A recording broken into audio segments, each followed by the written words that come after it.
மாரடைப்பு ஏற்படும் போதெல்லாம் இறப்பவர்கள் அதிகமாக தனியாக இருப்பவராகத்தான் உள்ளார்கள். உங்கள் இதயம் தாறுமாறாக துடிக்கிறது. நீங்கள் சுய நினைவை இழக்க வரும் 10 நொடிகள் தான் உள்ளது. இப்போது நீங்கள் செய்ய வேண்டியது தொடர்ச்சியாக மிக ஆக்ரோஷமாக இரும வேண்டும்.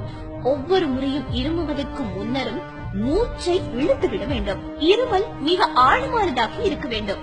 இருதயம் இயல்பு நிலை திரும்பும் வரையில் அல்லது வேறொருவர் உதவிக்கு வரும் வரையிலோ ஒவ்வொரு 2 நொடிக்கும் மூச்சை இழுத்துவிட்டு இருமிக் கொண்டே இருக்க வேண்டும். மூச்சை இழுத்து விடுவதனால் நுரையீரலுக்கு ஆக்சிஜன் சீராக செல்ல வழிவகுக்கிறது. இருமுவதால் இதயம் நிற்பதில் இருந்து தொடர்ச்சியாக துடித்துக் கொண்டே இருக்க அது உதவுகிறது. இதனால் இரத்த ஓட்டம் சீரடையும்.